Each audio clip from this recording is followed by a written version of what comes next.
Welcome to the Zono Sports Show, where you know Zonos. Big weekend, of course. Selection Sunday came and went, and there was some dust that settled. We saw smiles, but we also saw frowns down around downtown. Now, college football playoff picture. It's been done. It's over with. It's been decided. The committee finally chose the four teams they want to play for the national championship. Now, those four teams are Alabama, number one, Clemson, number two, Washington, number four, and Ohio State, number three, and then Washington, number four.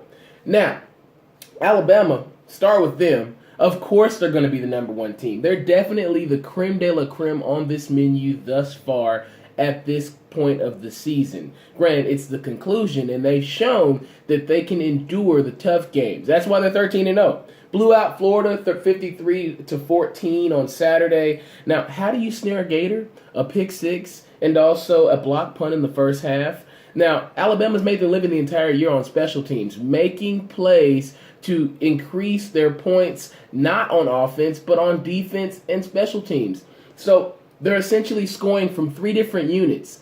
They've done it all year. There was one point in the season where they had, I think it was the seventh or eighth game, and they already had about 9 touchdowns on defense. So they are clearly a team that's complete in three phases of the game: special teams, defense, offense. Nick Saban, he treats that game as a target practice game, the SEC championship. It seems like they get there every year, and every year it's a warm-up to what the real deal is, which is the playoff or a big championship game back in '09 before they had the playoff. I mean, Nick Saban always has his team ready and treats these games like auditions because they feel like they're heads above everyone else in the SEC. Can you blame them?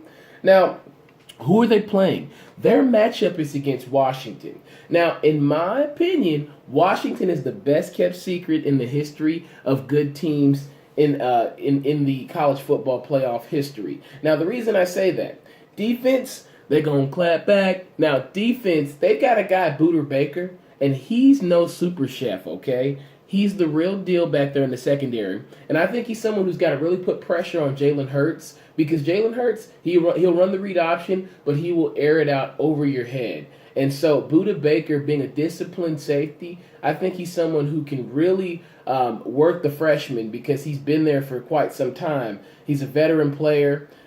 He's someone that can really bring the noise when it comes to covering the field and hitting people. Buda Baker will be the key in that secondary. Now, they beat Colorado 41-0 on Friday night. That's probably why they got in. Colorado was a top 10 team. Jake Browning and Myles Gaskin, they can't play tic-tac-toe in the game. They've got to play paper, rock, scissors against Alabama. Mix it up a little bit. They can't know what you're throwing, okay? And you've got to anticipate what they're doing. So Myles Gaskin, the running back, he's got to show that he can be quick and athletic in space because Reuben Foster and Jonathan Allen, they can get to the edge, and also they can cover the flats. They do a great job in cover three. And Reuben Foster does a great job of using his D linemen as offensive linemen and helping him make tackles and get to the ball. So in saying that, yeah, Washington has the weak schedule, 128th out of everyone in the nation, but Washington's been a steadily good team the entire year. And I think the committee,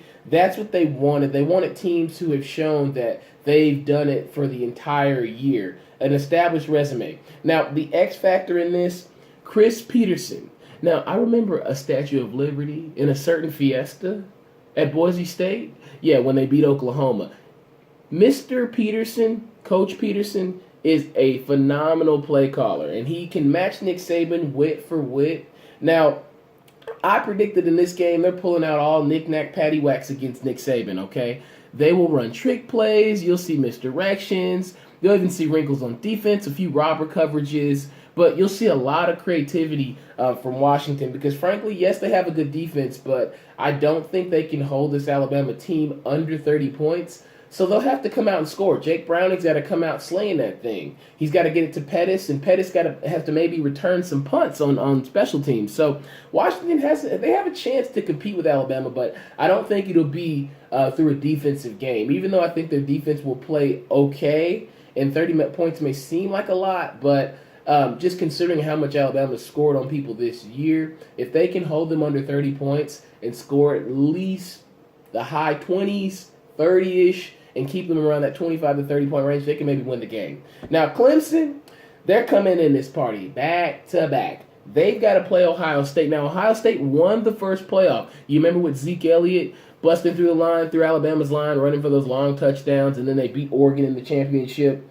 Now, they beat OU, and they beat Michigan. They beat Wisconsin. That's why Ohio State's in. It's simple. And they've got a star-studded player, J.T. Barrett, who didn't get invited to New York, but we'll get to that in a second. But Clemson, I like Clemson just because they're an experienced team. They're well-traveled. Dabo Swinney lets them stay loose, have fun.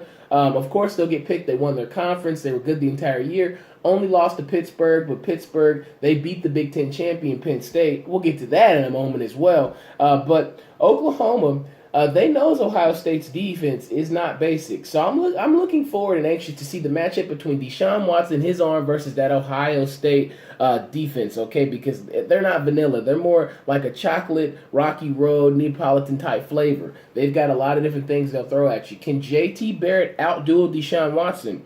That I'm not sure about. But I look forward to seeing the speed on both sides of the ball for Ohio State and Clemson. I think this will be the most exciting game of the playoff, in my opinion. Even more so maybe than the national championship. Now, I will tell you this.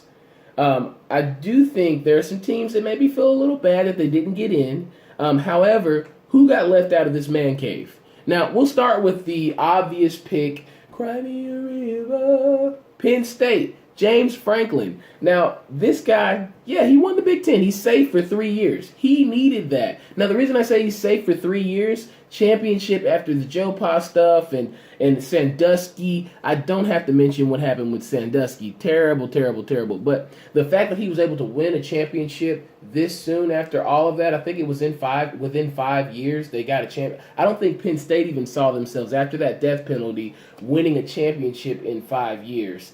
So he's got some job security, so that's a good thing for him. Now, Penn State, they didn't get in because you guys got blown out by Michigan, 49 to 10. No, 49. I think it was 49-0 or 49-10. You can't jump in after you lose a game like that to Michigan. Because Michigan, I mean, they played a closer game against an Ohio State who's in the playoff. So the fact that you got blown out and they were already ahead of you, the committee was not going to jump you over Michigan when they already tapped that butt. Okay, Ohio State, that win was seen as a fluke, in my opinion, based on what the committee has put down on paper the last few weeks and then voting. They believe that Ohio State just tripped up. And that's the human element that comes into this. They don't think you guys even belong there. 2 losses was all she wrote for Penn State, especially to Pittsburgh. So that's why Penn State didn't get in. Can't be salty. Handle your business throughout the season. Michigan, losing to Iowa, made this easier than Amari guest show host. Now, it made it easier than getting on Amari's show as a guest. Now, 2 OTs against Ohio State, that was your playoff game, Jim Harbaugh. You can't be salty about that. You didn't throw it well in the red zone, couldn't convert.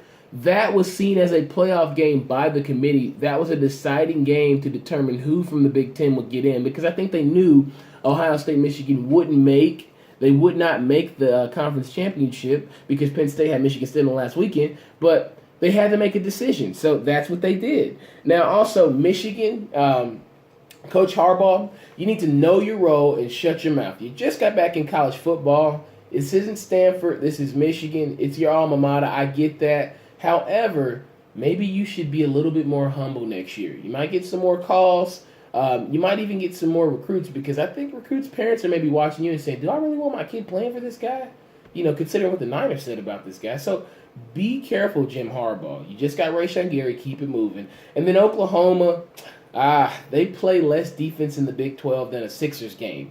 Oklahoma, 2 losses. It makes it tough for these guys to get put in by the committee to vouch for Mayfield Magic. Yes, he's a great quarterback. He's a Heisman contender. However, they lost the head-to-head to Ohio State at home. They got blown out. So why would the committee place you back in the playoff to potentially play them again at a neutral site and get blown out again when you were at home? So I don't think that Oklahoma was worthy this year. Yes, they need a Big 12 Conference Championship game because that's holding that conference back. However, it is what it is. You got to understand that, Oklahoma and Baker. Now, 37-17 defeat last year against Clemson in the playoff. That's subconscious voting in that cranium of those committee members. I think even though that's last year, because both teams still have a like superstar, which is Baker Mayfield, Deshaun Watson, they feel as though Oklahoma had their showing last year and didn't really show up, so they can't afford to have another game like that. They want these games to be competitive. So I think last year may have contributed to those voting factors as well, even though they may not admit it. Now, Heisman finalists that were announced yesterday, of course, Lamar Jackson, from U of L, Jabril Peppers from Michigan, Mr. Do-It-All, Baker Mayfield from Oklahoma, as well as Dede Westbrook, his wide receiver, and to top it off, Deshaun Watson from Clemson. We'll talk about those Thursday. Hold that thought. But I'll definitely have to address that for the ceremony this Saturday. Now, in the NFL, Steelers beat the Giants 24-14. Plaxico was wrong about Ben in this case. He said before this game that Big Ben was not as clutch of a quarterback as Eli Manning. Now, Big Ben's the one who came out on top in this game. 24 for 36, 289 yards, 2 touchdowns, 1 interception. The Giants, they tried to take care of Odell Beckham a little bit too much for my liking. Yes, he's your guy that you want to walk in the club with, and you tell the bouncer, he's with me, I'm with him. But at this point in the season, with them trying to make the playoffs, don't try and make Odell happy. This is the time where you guys should be trying to win games. Get the ball to Victor Cruz. Get the ball to Sterling Shepard. They deserve it. They're good receivers too. Don't exhaust the options to a point to where I'm going to just feed the ball to Odell Beckham, disengage my other wide receivers, and now everything's a run amok. So you got to be careful about that, the Giants. Yes, Odell's good, but you got to include everybody, Eli. Now, my shout-out of the weekend, Eric Berry ran away from cancer just about as fast as he ran away from the Falcons. Now, they've turned from dirty birds into just straight pigeons. He's a hometown guy, Eric Berry. I know he's happy to get this type of success at home, considering he was there for cancer treatments last time, and now he's back playing a game. Dude had a pick 6 to the crib and a pick 2 off of the menu, and he won in the Dome, helped the Chiefs win this game with that pick of the 2-point conversion. Eric Berry really deserves it. Classy guy. I met him in 2006 when we went to a PGA Championship inaugural dinner just for high school athletes in the city of Atlanta, Metro Atlanta, and Georgia area who were outstanding on the field and in the classroom, as well as out of the classroom. So I was there, and I got to be there with Eric Berry and got to hear him talk. I got to meet him, so he's a really good guy, and I'm glad he's doing well. Now, also, Monday Night Football. Andrew Luck, he told Santa for Christmas he wants his talent back. Now, for a moment earlier this season, I thought the Monstars came in and brought a football and stole this man's talent. But Andrew Luck, with the beard, the chin strap, has made sure that he's gotten back to his purest form, that he's been the guy, the last 24 hours, that was the person the Colts drafted. 22 for 28, 278 yards, no interceptions, and 4 TDs. Andrew Luck may be finding himself at this point in the year. Now, I will have to see down the stretch, even though they are in first place, can they hold it? Can they hold the Texans out? Can they hold the Titans out? This will be an interesting division, the AFC South. Now, a side note, Seahawks' Earl Thomas on Monday night broke his tibia in his leg. They won the game, but they lose in the same breath. Earl Thomas is the quarterback of that secondary. It really hurts to not have him. I really think that they need to figure out something to do back there because this could cause them problems down the line. He did tweet out as well after the game that he wasn't sure about retiring, but that was probably emotional. That's what I'm going to assume. So we'll have to see what happens with Earl Thomas. Bounce, bounce, bounce, move the basketball, baby. Russell Westbrook gets 6 straight triple-double. Now, that's a great feat. They said he's the first one to do it since Michael Jordan, Oscar Robertson, and Wilt Chamberlain. That's great company if you're any company. Now, I really like Russell Westbrook and his hustle. I made the prediction that he could win MVP. He's on pace. But can he continue to win games with his team? You can't let this team become a 500 team, Russ, or you will not get MVP. So keep your team above 500, get into the playoffs, at least the 6th seed, and you will win MVP, Russell Westbrook. Now, also to add to that, a great performance also last night that overshadows that 6th triple-double by Russell Westbrook Klay Thompson drops the 60 ball in the bowling alley called Oracle Arena. Now, Klay was 21 of 33 shooting, 60 points in the third, had to sit down in the fourth. And I think Steve Kerr's learned from last year, we don't chase records, we don't do that. I need you to rest, games in hand, games over, which I think he's been listening to the media. That's what that tells me about playing these guys too much. But the Pacers are just a bad team. Last night they didn't show up. This is the second time they've been blown out by the Warriors this season. Once at home, once on the road. Pacers should just start over. Just stop all the games. Now, also, Rondo, he's still being typical Rondo. Now, I don't know if attitude travels from Kentucky because he is from Louisville. However, he's having problems in Chicago. Got suspended a game because he got into an argument with an assistant coach. Rondo, you are a veteran, man. Aren't you 30 and you're still doing this type of stuff? Come on, man. Come on, Rondo. You're better than that, Rondo. Be careful in Chirac, okay? Don't go around there picking fights with just anybody because you go too far in the South Side, it can get nasty. Now, I also would like to talk about the fact that the NBA, not to mention, they are going to make the season start later next year for the 2017-2018 season, which I really think will help all these players out.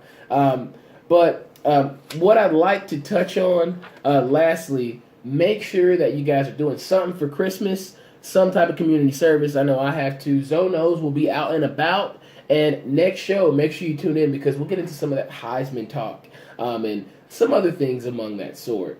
Thank you so much for watching the Zoe Knows Sports Show, where you know Zoe Knows.